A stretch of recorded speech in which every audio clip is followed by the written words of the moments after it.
Seri 3 Pedang Kayu Harum. Dewi Maut. Cerita, Ho Ping Hu. Audiobook, novel silat. Bab 44. Bun Hou menjadi girang sekali. Baik, mari kita pergi. Aku memang ingin kembali ke Qinlingshan untuk melaporkan pada ayah tentang Siang Bok Kiam dan syukurlah engkau suka ikut bersamaku ke sana, Hong Moi. Tahukah engkau bahwa ayah bundamu dahulu adalah sahabat-sahabat terbaik dari orang tuaku, bahkan antara ibumu dan ayahku masih ada hubungan saudara seperguruan? Ayah dan ibu tentu akan girang sekali menerima kedatanganmu. Aku telah bertemu dengan mereka. Akan tetapi kepergianku ke Qinlingpai ini bukan untuk bertemu dengan ayah dan bundamu, melainkan, In Hong tidak melanjutkan kata-katanya dan dia teringat akan Yalima dan hatinya menjadi panas lagi. Melainkan, apa? Hong Moi? Kau lihatlah saja nanti. In Hong berkata kaku dan dingin lalu membuang muka, membuat Bun Hou makin terheran-heran akan sikap gadis ini. Akan tetapi betapapun juga, hatinya gembira bukan main karena dia akan melakukan perjalanan ke Qinlingshan bersama dengan gadis ini. Akan tetapi, perjalanan itu ternyata tidaklah begitu menyenangkan seperti yang dibayangkannya.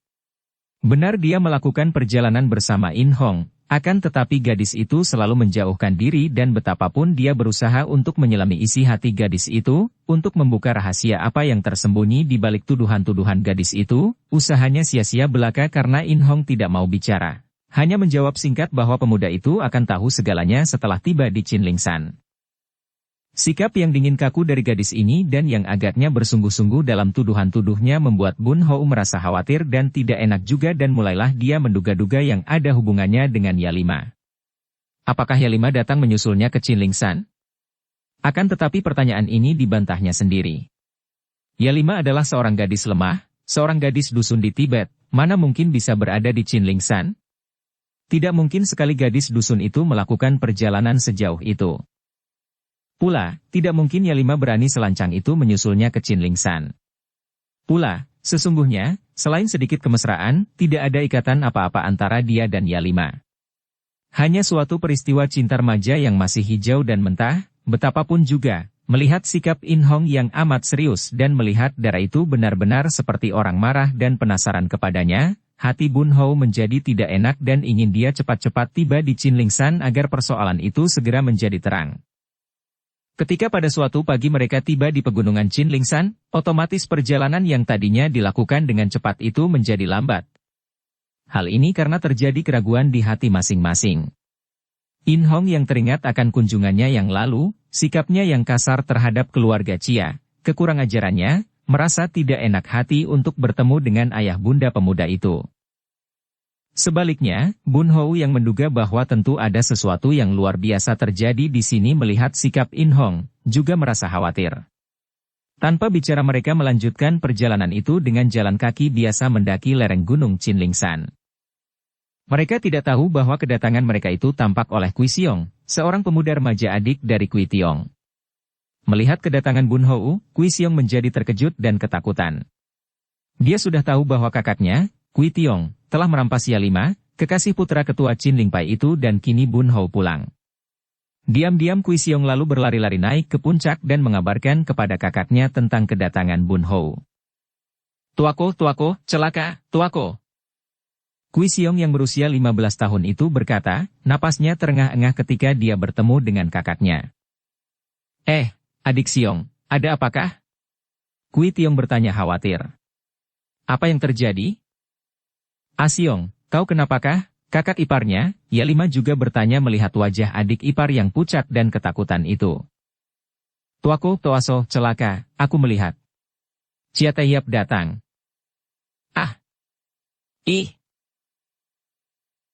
Suami istri itu terkejut sekali karena berita itu amat tiba-tiba, akan tetapi Kui Tiong segera tenang kembali. Dia memegang tangan istrinya dan berkata, Istriku, engkau tahu bahwa aku bertanggung jawab atas perbuatan kita ini. Maka biarlah aku akan menyambut kedatangannya dan mengabarkannya tentang kita. Kau tunggu saja di sini. Tidak. Yang berbuat adalah kita berdua, yang bertanggung jawab kita berdua pula. Aku tahu bahwa dia adalah seorang yang berbudi mulia, tentu akan dapat memaafkan kita. Jangan, aku tidak kuat melihat engkau dimarahi, cegah sang suami. Dan hatiku pun tidak akan tentram membayangkan engkau sendirian menghadapi kemarahannya. Suamiku, pendeknya, apapun yang akan terjadi, kita akan menghadapi bersama. Kita hidup bertiga dan mati pun bertiga. Bertiga. Kui Tiong menoleh ke arah Kui Siong karena dia tidak ingin menyeret adiknya itu dalam urusannya dengan Yalima, akan tetapi dia melihat istrinya mengelus perutnya yang gendut, maka mengertilah dia. Dengan terharu dia merangkul istrinya dan berkata halus. Marilah kalau begitu. Kui Tiong dan Yalima sambil bergandeng tangan dan berbesar hati lalu menuruni puncak untuk menyambut kedatangan Bun Hou, diikuti pandang mata Kui Siong penuh kekhawatiran. Kemudian pemuda remaja ini lalu lari ke gedung tempat tinggal ketua Chin Ling Pai untuk melapor, karena dia mengkhawatirkan keselamatan kakaknya berdua. Hong Moi, mengapa engkau menyiksa hatiku seperti ini? Terdengar suara Bun Hou memecah kesunyian ketika dia dan In Hong berjalan mendaki lereng gunung melalui lorong itu. Aku tidak merasa menyiksa hati siapapun, jawaban In Hong kaku dan dingin karena makin dekat dengan Yalima, makin tak senang hatinya. Akan tetapi darah ini di dalam perjalanan sering melamun dan merasakan betapa rasa tidak senang di hatinya itu kini sama sekali berubah. Bukan lagi condong ke arah ketidaksenangan karena Bun Hou mempermainkan Yalima, melainkan tidak senang mengapa pemuda ini mencintai Yalima, rasa tidak senang oleh cemburu. Mengapa engkau tidak berterus terang saja, Hong Moi? Apakah sebetulnya segala rahasia sikapmu ini? Engkau mengajak aku ke sini, ke tempat tinggalku, ada urusan apakah? In Hong hanya mengerling dan menjawab pendek. Engkau akan melihat sendiri nanti. Enci In Hong. Cia Teh Hiap. Bun Hou dan In Hong yang sedang tenggelam dalam lamunan masing-masing, terkejut dan mengangkat muka memandang. Ketika mereka melihat Kui Tiong dan terutama sekali Yalima datang menuruni lorong itu, keduanya otomatis menghentikan langkah dan memandang dengan mata terbelalak. Bun Hou yang sama sekali tidak menyangka akan bertemu dengan Yalima di situ, terbelalak heran, dan In Hong yang melihat Yalima datang bergandeng tangan bersama seorang pemuda tampan, juga terbelalak heran. Kui Tiong yang masih menggandeng tangan istrinya itu segera menarik istrinya dan mereka berlutut di depan kaki Bun Hou. Tentu saja pemuda ini terkejut bukan main sampai melangkah mundur 2 tindak. Apa yang kalian lakukan ini? Cia Teh Hiap, kami berdua menyerahkan jiwa raga kami kepada Tai Hiap. Hei, Kui Tiong Koko, apakah kalian sudah gila? Cia Teh Hiap, kami telah menjadi suami istri. Bagus. Bun Hou berseru girang sekali, merasa seolah-olah batu sebesar gunung dilepaskan dari hatinya yang tertindih. Biarpun agak terlambat, aku mengucapkan selamat kepada kalian. Terima kasih, Tai Hiap, Kui Tiong berkata terharu. Terima kasih, aku tahu bahwa engkau adalah seorang yang berbudi mulia, Tai Hiap, sedangkan aku hanya seorang bodoh. Yalima terisak dan menutupi mukanya, air matanya mengalir turun. Yalima, apa artinya ini? Engkau sudah mengandung malah. Terdengar In Hong berseru, suaranya mengandung kemarahan. Enci In Hong, aku telah menikah dengan suamiku ini beberapa bulan yang lalu. Sing. Tampak sinar berkelebat. Keparat kau, perempuan tidak setia dan memalukan. Bun Hou terkejut bukan main dan secepat kilat dia meloncat dan berdiri di depan In Hong, menghadang antara In Hong dan Yalima. Hong Moi, apa yang hendak kau lakukan ini? Harus kubunuh perempuan tidak setia itu, bentak In Hong. Kui Tiong sudah bangkit pula untuk melindungi istrinya. Hong Moi, engkau tidak berhak berbuat demikian. Kepada siapakah Yalima tidak setia? Kepadamu. Dia mengaku telah saling mencinta denganmu, akan tetapi mengapa dia sekarang? Hong Moi, waktu itu kami masih seperti kanak-kanak. Yalima mengira dia mencintaku sebelum dia bertemu dengan Kui Tiong Koko yang benar-benar dicintanya. Aku sendiri tidak merasa dikhianati, tidak menganggap bahwa Yalima tidak setia. Kenapa engkau yang tidak ada sangkut pautnya dengan urusan ini menjadi marah dan hendak membunuhnya? Hong Moi, apa sih sebenarnya arti perbuatanmu yang aneh ini? Mereka saling berhadapan, saling pandang, In Hong dengan muka merah padam dan mata berapi-api, Bun Hou dengan muka agak pucat dan mata penuh keheranan. Akhirnya pedang yang tergetar di tangan In Hong, pedang Hong Chu Kiam itu bergerak, akan tetapi bukan menyerang siapa-siapa, melainkan meluncur ke atas tanah. Cap! Pedang itu menusuk tanah sampai amblas ke gagangnya. Terdengar suara isak ditahan, dan In Hong lalu membalikkan tubuhnya dan meloncat lalu lari pergi dengan cepat sekali. Hong Moi. Bun Hou berseru memanggil akan tetapi darah itu sama sekali tidak menoleh lagi dan sebentar saja lenyap dari pandang mata. Hong Moi.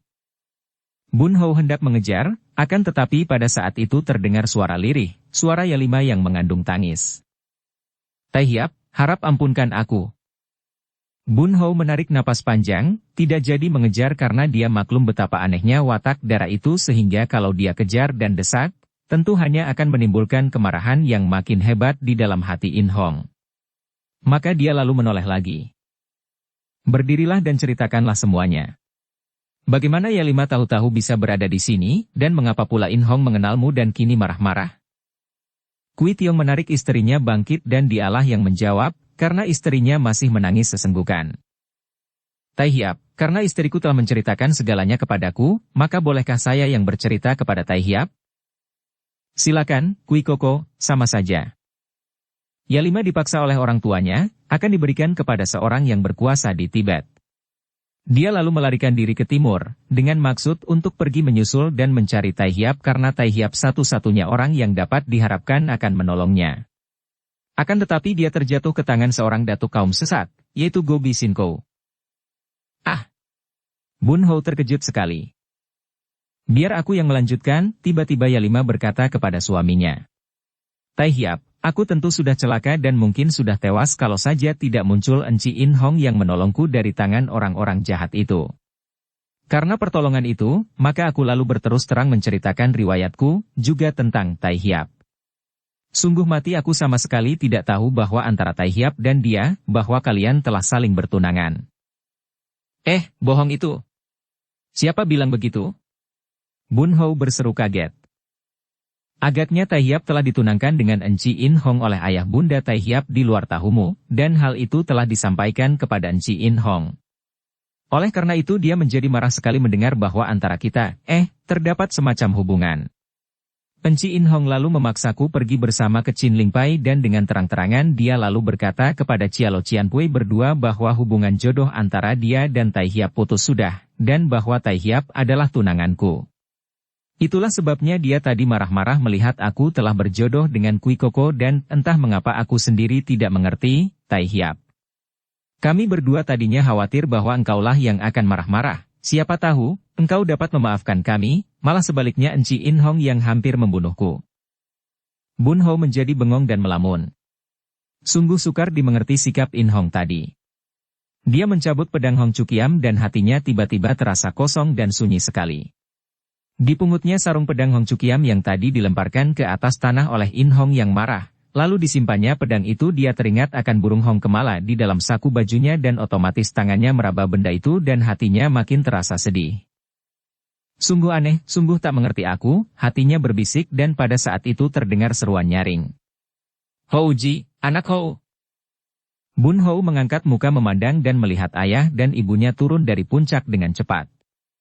Mereka tadi mendengar pelaporan Kui Siong tentang kedatangan putra mereka itu dan karena khawatir kalau terjadi sesuatu antara Bun Hou dan Kui Tiong berdua Yalima, mereka cepat-cepat turun.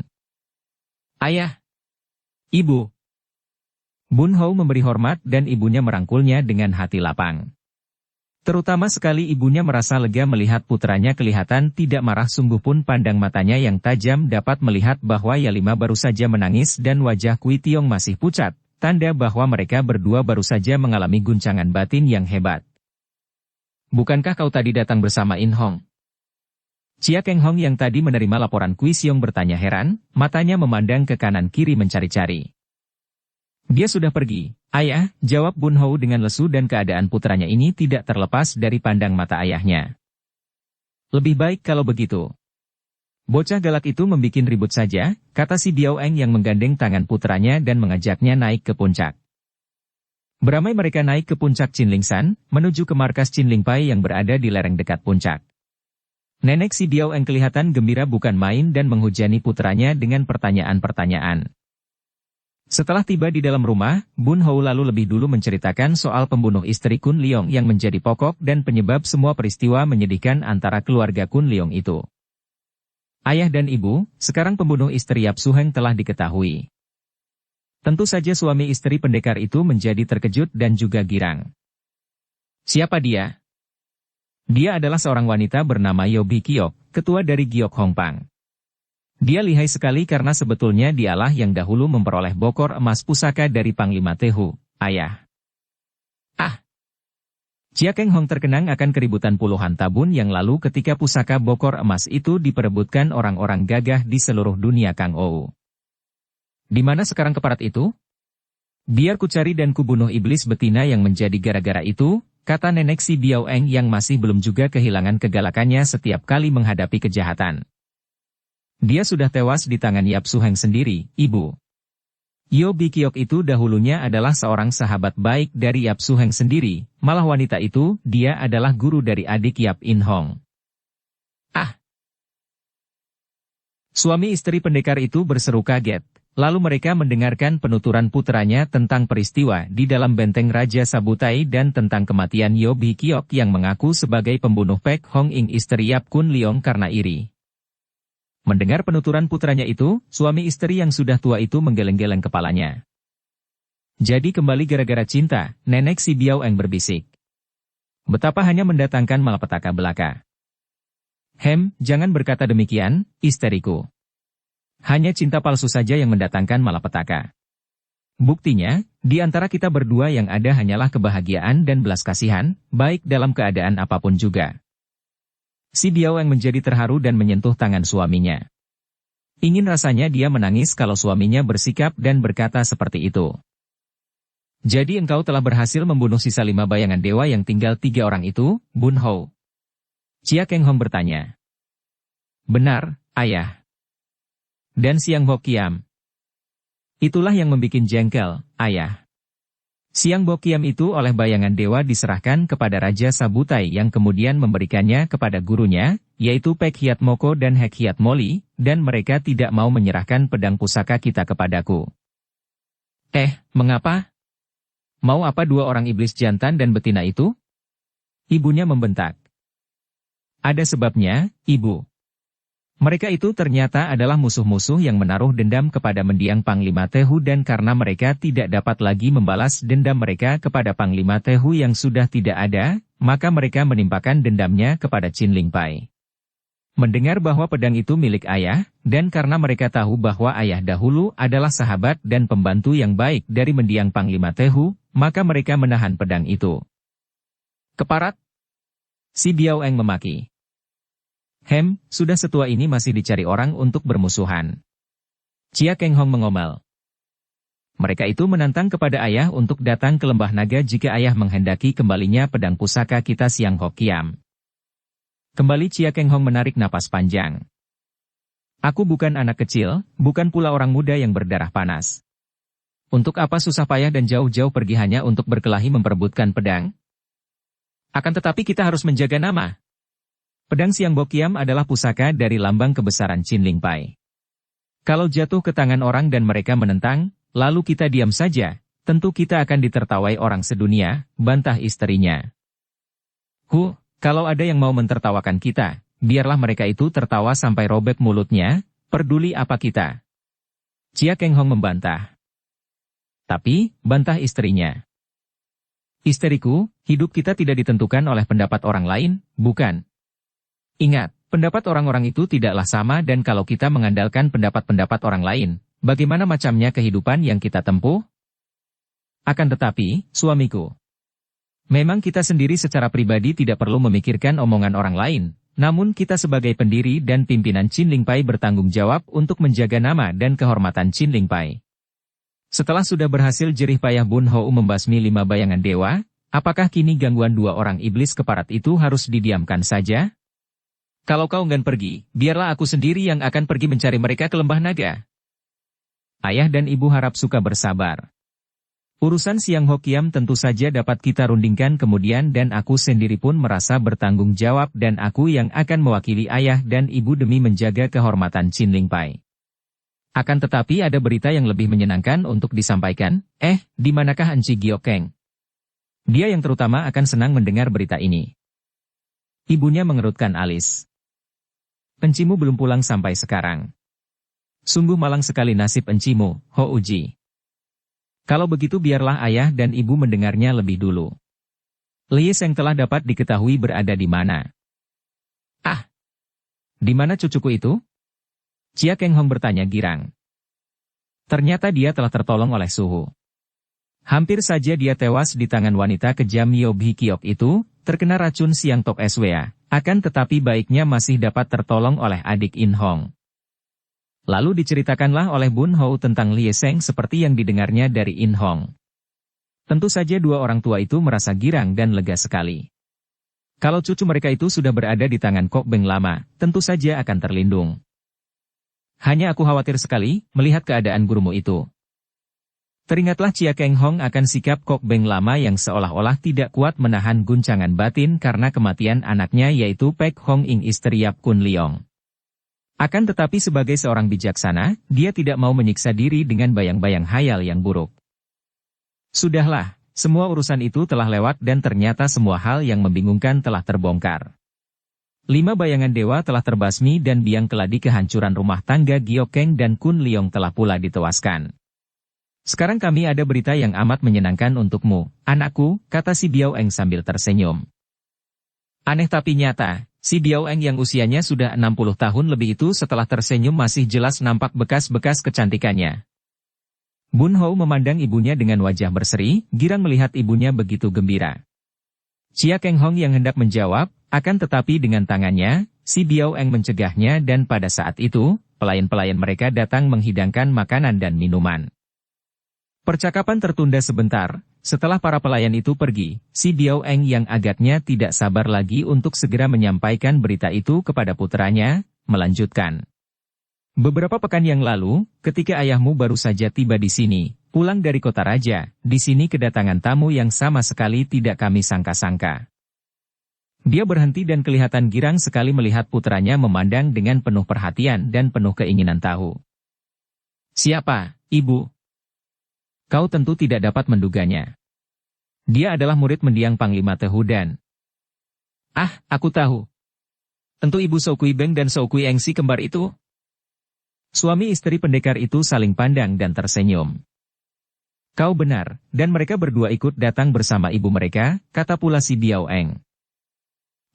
Sayang aku tidak dapat berjumpa dengan mereka, kata Bun Hou membayangkan dua orang kakak beradik kembar itu, terutama Kui Eng, yang memiliki kecantikan yang khas dari seorang berdarah campuran, dengan matanya yang biru dan rambutnya yang hitam agak keemasan. Kui Eng itu cantik bukan main, anakku. Tiba-tiba ibunya berkata dan karena pada saat itu Bun Hou sedang membayangkan wajah Kui Eng, tentu saja dia menjadi terkejut dan wajahnya menjadi merah sekali. Ibunya tertawa. Dan engkau sudah mengenalnya, Ho Uji? Benar, Ibu. Kami telah berkenalan dan bahkan Kui Eng dan Kui Beng membantuku menghadapi dua orang bayangan dewa dan para pembantu mereka yang lihai. Dara itu sudah menceritakan semuanya kepada kami.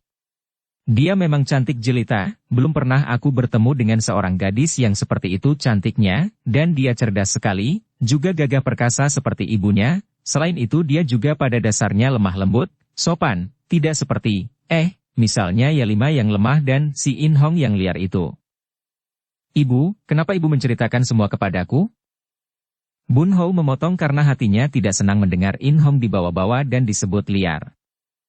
Di sini ayahnya turun tangan mencampuri. Sebenarnya, Bun Hou, kedatangan Nyonya Yuan de Gama atau So Uli Hua itu, selain untuk mengunjungi sebagai murid mendiang Panglima Tehu, mempererat persahabatan, juga untuk mengajukan usul atau permohonan agar diadakan ikatan jodoh. Ikatan jodoh? Hati Bun Hou berdebar keras. Ya, antara engkau dan Kui Eng, anakku. Aku girang sekali, aku sudah cocok dan suka kepada anak itu, aku senang mempunyai mantu dia. Ibu. Dan Bun Hou lalu menundukkan mukanya, memejamkan matanya, karena dia merasa pening dan bingung. Chia Keng Hong mengedipkan mata kepada istrinya, mencegah istrinya bicara dan memberi kesempatan kepada putranya untuk menenangkan diri. Bun Hou yang memejamkan matanya itu melihat bayangan Kui Eng, terbayang olehnya betapa dahulu ketika dia menolong Kui Eng menyelamatkan darah jelita itu dari perkosaan Guloid, melihat Kui Eng dalam keadaan tanpa pakaian, kemudian teringatlah dia betapa mereka berciuman ketika dia memondong gadis itu. Membayangkan itu, Bun Hou merapatkan matanya dan diam-diam dia merasa menyesal. Mengapa dia melakukan hal itu, mengapa dia selalu ingin mendekap dan mencium darah-darah cantik. Dan terbayanglah dia akan wajah In Hong, dan pikirannya menjadi makin bingung. Hou Ji. Terdengarlah suara ayahnya yang tenang dan dia membuka matanya, sadar kembali akan keadaannya. Maaf, ayah dan ibu. Bun Hou, ayah dan ibumu melihat engkau sudah cukup dewasa, tahun ini usiamu sudah 20 tahun lebih, dan ayah ibumu sudah makin tua, ingin menimang cucu dalam sebelum menutup mata, kata si Biao Eng dan nada suaranya terharu. Bun Hou, tadinya kami berdua bersepakat untuk menjodohkan engkau dengan In Hong, bahkan kami telah merundingkan hal ini dan mendapat persetujuan Yap Kun Leong. Akan tetapi, terjadi peristiwa dengan Yalima itu dan In Hong sendiri yang memutuskan tali perjodohan itu. Bun Hou mengangguk dan hatinya terasa perih. Dia sudah mendengar akan hal itu dari Yalima dan kini mengertilah dia mengapa setelah In Hong tahu bahwa dia adalah Chia Bun Hou, darah itu berubah sikapnya dan menjadi dingin. Mengertilah dia mengapa In Hong memakinya sebagai seorang perayu wanita yang tidak setia. Tentu In Hong merasa penasaran mengapa dia yang dianggapnya sudah bertunangan dengan Yalima, mau dijodohkan dengan In Hong dan hal ini oleh darah yang berhati keras itu dianggapnya sebagai suatu penghinaan. Dukung channel Novel Silat dengan subscribe, follow, like, komen dan share. Kemudian kami mencari-cari dan memilih-milih, sambung si Biao Eng melanjutkan penjelasan suaminya. Dan ketika kami melihat Kui Eng, dan mendengar permohonan ibunya, kami berdua dengan hati bulat menyetujuinya. Ibu. Kembali Bun Hou berseru, kaget sekali. Kenapakah, Bun Hou? Apakah kau tidak setuju dengan Kui Eng? Kulihat dari gerak-gerik darah itu, dia sudah jatuh cinta padamu, sambung pula ibunya. Bun Hou, katakanlah, apa yang menyebabkan engkau keberatan dan tidak menyetujui pilihan ayah bundamu? Kang Hong berkata dengan tenang mendesak. Ayah dan ibu, sesungguhnya sama sekali bukan karena saya tidak suka kepada adik Kui Eng, akan tetapi aku belum ingin terikat oleh tali perjodohan. Hahaha, mengapa begitu saja dirisaukan amat? Ayahnya mencela. Ikatanmu dengan Kui Eng barulah pertunangan saja, sedangkan tentang pernikahannya, sesungguhnya kami ingin segera melihat engkau menikah, akan tetapi kalau kau masih belum suka, dapat diundur beberapa lamanya karena Kui Eng juga baru berusia 16 tahun lebih. Akan tetapi jangan lama-lama, anakku, kata Biao Eng. Aku sudah ingin sekali mempunyai cucu dalam dan dilayani mantu perempuan. Bun Hou merasa hatinya bingung dan tertindih oleh desakan-desakan ayah bundanya. Tiba-tiba dia memperoleh pandangan, seolah-olah ada sinar terang memasuki hatinya. Ayah dan ibu, kita masih menghadapi urusan, Siang Bok Kiam masih berada di tangan orang lain. Aku hendak mencari dan merampas kembali pusaka itu, barulah kita bicarakan urusan perjodohan. Dan aku harus cepat-cepat pergi ke Lembah Naga, karena kalau dibiarkan terlalu lama, aku khawatir akan makin sukarlah pusaka kita itu dapat dirampas kembali. Kalau saja dua orang iblis itu tidak berada di benteng Raja Sabutai ketika mereka menguasai Siang Bok Kiam, tentu sudah kuserang mereka dan kurampas pedang pusaka kita itu. Baru saja kau datang, jangan tergesa-gesa pergi lagi, Hou Ji, ibunya berseru dan memegang pundak putranya.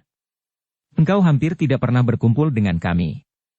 Sejak kecil berguru kepada Lama Tibet sampai bertahun-tahun, begitu pulang kau terus pergi mencari 5 bayangan dewa.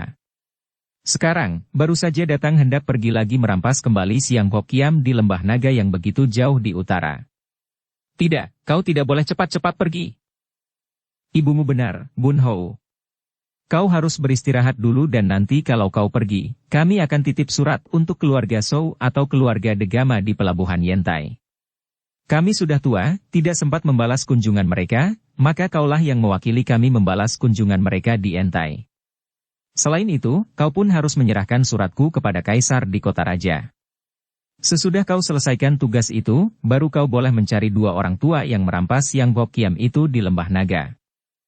Bun Hou tidak dapat membantah lagi dan dengan berkeras ibunya menahannya sehingga baru 1 bulan kemudian dia meninggalkan Chin Ling San, membawa 2 buah surat dari ayahnya, yang satu untuk diserahkan kepada Yuan Degama dan keluarganya di Yentai, dan yang satu lagi untuk dihaturkan kepada Kaisar di kota raja. In Hong bersandar pada batang pohon di dalam hutan itu, memejamkan matanya dan mengatur kembali napasnya yang agak terengah-engah. Kepalanya terasa pening dan biarpun matanya dipejamkan, namun nampak bayangan beberapa orang berputaran, yaitu bayangan wajah Bun Hou dan Yalima. Ingin dia menjerit dan menangis untuk memberi pelepasan kepada perasaan hatinya yang berdesakan dan penuh dengan segala macam perasaan yang saling bertentangan. Dia suka kepada Bun Hou, hal ini tak mungkin dapat dibantahnya lagi. Bahkan, sejak pertama kali dia melihat pemuda itu dengan gagahnya menolak bujuk rayu wanita-wanita itu, dia sudah merasa kagum dan suka sekali kepada Bun Hou. Anehnya, ketika dia memperoleh kenyataan pahit bahwa pemuda itu adalah tunangannya sendiri yang telah ditolaknya, ketika dia mendapat kenyataan bahwa Bun Hou adalah seorang pemuda yang luar biasa lihainya, yang memiliki tingkat kepandaian jauh lebih tinggi darinya, rasa kagum dan suka makin meresap di dalam hatinya. Dan kalau tadinya dia menganggap seorang yang bernama Chia Bun Hou itu dengan pandangan rendah karena dianggap tidak setia kepada Yalima, setelah dia tahu bahwa Chia Bun Hou adalah pemuda yang telah memberi pedang pusaka kepadanya, yang telah diberi Giok Hongcu olehnya, pandangan tidak setia kepada Yalima berubah cemburu dan iri terhadap Yalima. Bahkan ketika dia melakukan perjalanan ke Chin Ling Pai, biarpun dia selalu bersikap diam dan dingin kaku, namun diam-diam dia merasakan sesuatu yang indah di dalam hatinya, sesuatu yang mendatangkan kebahagiaan. Dan ketika dia melihat Yalima ternyata telah menikah dengan orang lain, saking malunya terhadap Bun Hou dia ingin membunuh Yalima. Akan tetapi di balik itu semua, harus dia akui bahwa dia merasa girang bukan main melihat Yalima telah menjadi istri orang lain. Aku telah gila, aku telah gila. Dia berbisik dan menjambak rambutnya sendiri. Hou Koko. Keluh hatinya dan dia merasa betapa hidupnya sunyi dan sendiri, betapa dia merindukan kehadiran Bun Hou di sampingnya, di dekatnya, biarpun tidak usah berdekatan dan bersikap baik, asal ada nampak Bun Hou di situ dia tidak akan merasa tersiksa seperti sekarang ini. Dia merasa rindu sekali dan otomatis tangannya meraba pinggang. Dia terkejut, memandang ke arah pinggangnya dan baru teringat dia bahwa Hong Chu Kiam telah ditinggalkannya di Chin Ling San. Dia mengeluh panjang dan merasa makin sunyi dan sepi, merasa kehilangan. Hou Ko. Kembali bibirnya mengeluh, jantungnya seperti diremas rasanya dan ingin dia menjerit-jerit memanggil nama pemuda yang dirindukannya itu. In Hong mengepal tinju dan membuka matanya. Kekerasan hatinya yang dulu timbul lagi dan matanya menjadi beringas. Dia cepat membalik seolah-olah diserang orang dari belakangnya, dan tangannya yang dikepal itu menghantam batang pohon. Des, kraak. Batang pohon itu patah dan kepalan tangannya berdarah karena saking marahnya dan saking gelisahnya dia tadi menghantam tanpa melindungi tangan dengan sinkang. Terasa nyeri sekali tangannya yang berdarah dan dia mencucuk darahnya sendiri di tangan itu, wajahnya agak terang dan dia berterima kasih kepada rasa nyeri di tangannya, karena rasa nyeri itu mengurangi rasa nyeri yang lebih mendalam dan menyiksa tadi. Persetan dengan Chia Bun Hou. Dia membentak lalu darah ini lari secepatnya keluar dari hutan itu dan mendaki lereng gunung di depan. Ketika dia keluar dari hutan dan tiba di jalan raya kasar yang diapit-apit padang rumput, dia mendengar derap kaki kuda dan melihat serombongan orang berkuda, pakaian mereka seragam mendatangi dengan cepat. Karena hatinya lagi risau, In Hong tidak peduli dan terus saja dia mempergunakan ilmu berlari cepat sehingga dia berpapasan dengan rombongan belasan orang itu tanpa memperhatikan sama sekali. Hei! Tiba-tiba terdengar seruan dari rombongan penunggang kuda itu dan In Hong masih tetap berlari terus. Akan tetapi kini dia mendengar derap kaki kuda dari belakangnya dan agaknya rombongan penunggang kuda tadi telah membalikkan arah kuda mereka dan kini mengejar In Hong. Lihiap! Perlahan dulu. Setelah 3 kali mendengar seruan ini, barulah In Hong sadar bahwa ada orang-orang mengejarnya dan bahwa panggilan itu ditujukan kepadanya. Maka dia lalu berhenti berlari dan menanti di pinggir jalan sambil memandang tajam penuh perhatian, hatinya sudah mulai panas karena merasa bahwa perjalanannya diganggu orang. Kalau serombongan orang laki-laki itu hendak berlaku kurang ajar kepadanya, awas, pikirnya. Aku takkan mengampunkan kalian. Kini rombongan yang terdiri dari 15 orang berpakaian seragam gemerlapan karena disulam benang emas itu berhenti pula di situ dan seorang di antara mereka, yang bertubuh tegap dan bersikap gagah, usianya 40-an tahun, meloncat dengan gesitnya dari atas kuda lalu menghampiri In Hong yang berdiri tegak dengan kedua lengan bersilang depan dada. Laki-laki yang ternyata adalah komandan dari pasukan itu, menjura dan mengeluarkan sehelai kain bergambar. Dipandangnya kain itu, kemudian dia menatap wajah In Hong penuh selidik dan bertanya. Maafkan saya, Li Hiap. Bukankah Li Hiap ini yang bernama Yap In Hong? Tangan dara itu bergerak cepat seperti kilat menyambar. Komandan pasukan itu bukanlah orang biasa, melainkan seorang komandan atau perwira dari pasukan Kim Yui, yaitu pasukan pengawal istana yang berpakaian seragam keemasan atau yang dinamakan pasukan baju emas. Kepandaiannya sudah cukup tinggi, kalau tidak tentu saja dia tidak akan terpilih menjadi perwira. Melihat gerakan dara itu, dia terkejut sekali dan cepat mengelak sambil menarik kembali tangannya yang memegang lukisan. Pret! Betapapun cepatnya perwira itu mengelak, tetap saja gambar itu telah berpindah tangan dan kini dengan tenang, tanpa merubah kedudukan tubuhnya, In Hong yang masih cemberut itu memandang gambar di tangannya. Dia kaget dan heran sekali melihat lukisan yang indah di atas kain itu, lukisan seorang wanita muda yang bukan lain adalah dirinya sendiri. In Hong mengerutkan alisnya dan pandang matanya ke arah wajah perwira itu seperti todongan ujung pedang yang amat runcing sehingga perwira itu kembali terkejut dan otomatis mundur selangkah ke belakang. Hayo katakan, siapa yang melukis ini dan apa maksudnya semua ini? Suaranya dingin sekali dan nadanya mengancam sehingga terasa pula oleh semua anggota pasukan pengawal Kim Yui yang mendengarnya. Akan tetapi, pasukan pengawal Kim Yui adalah terkenal sebagai pasukan yang gagah berani dan setia, semacam pasukan pengawal istana yang telah disumpah untuk setia sampai mati. Perwira itu pun lalu menjawab dengan tabah. Maafkan saya, Li Hiap. Demi tugas kami, maka sebelum Li Hiap menjawab apakah benar Li Hiap yang bernama Yap In Hong, kami tidak dapat menerangkan apapun. In Hong memandang dengan marah, akan tetapi ketika dia bertemu pandang dengan perwira itu, dia merasa kagum.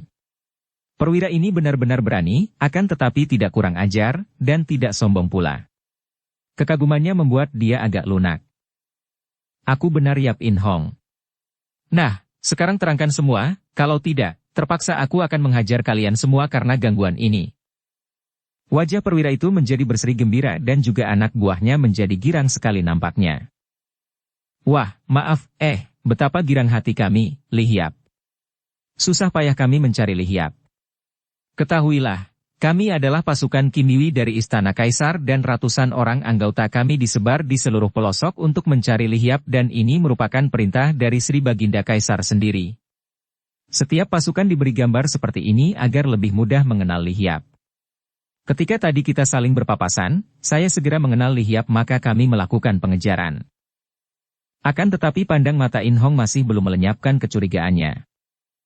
Apa sebabnya istana mengerahkan pasukan pengawal untuk mencari aku?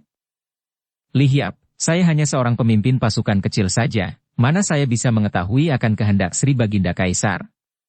Yang saya ketahui hanya bahwa pasukan-pasukan pengawal menerima perintah keras dari Sri Baginda Kaisar untuk mencari Li Hiap sampai jumpa. Dan kalau sudah jumpa, agar dipersilakan ke istana untuk memenuhi undangan Kaisar. In Hong berpikir sejenak. Tidak mungkin ada sesuatu yang buruk di belakang undangan Kaisar ini, pikirnya. Dia tahu bahwa Kaisar yang muda itu adalah seorang yang baik dan gagah. Dia sudah menolong Kaisar lolos dari benteng Sabutai, tidak mungkin Kaisar yang kini sudah menduduki tahtanya lagi itu berniat buruk terhadap dirinya. Menarik juga undangan Kaisar ini, menjanjikan pengalaman-pengalaman baru untuknya, dan pada saat seperti itu, selagi hatinya diliputi gundah, pergi kepada kakaknya di Lengkok pun tidak ada gunanya. Lebih baik ke kota raja memenuhi undangan Kaisar dan hendak dilihatnya apa yang akan dilakukan oleh Kaisar terhadap dirinya. Baik, aku akan ikut dengan kalian ke istana, katanya. Wajah perwira itu berseri-seri dan girangnya bukan main. Juga anak buahnya semua tersenyum girang karena kalau pasukan mereka ini yang menemukan pendekar wanita itu, tentu berarti mereka akan menerima pujian dan ganjaran besar. Saya akan memberi isyarat kepada semua pasukan Kim Yui, katanya dan tak lama kemudian dia melepaskan panah ke udara, anak panah berapi yang menyalakan kembang api berwarna biru di udara. Setiap hari mereka mengirim isyarat panah berapi itu dan sebelum mereka tiba di istana pasukan itu telah bertambah terus, didatangi oleh pasukan-pasukan Kim Yui lain yang tersebar kemana-mana dan akhirnya ketika rombongan itu tiba di istana, yang mengiringkan In Hong tidak kurang dari 100 orang. Dara itu sendiri diberi seekor kuda yang pilihan dan di sepanjang perjalanan memperoleh pelayanan sebagai seorang putri saja sehingga In Hong yang sudah biasa hidup bebas dan menghadapi kesukaran-kesukaran sampai merasa sungkan sendiri.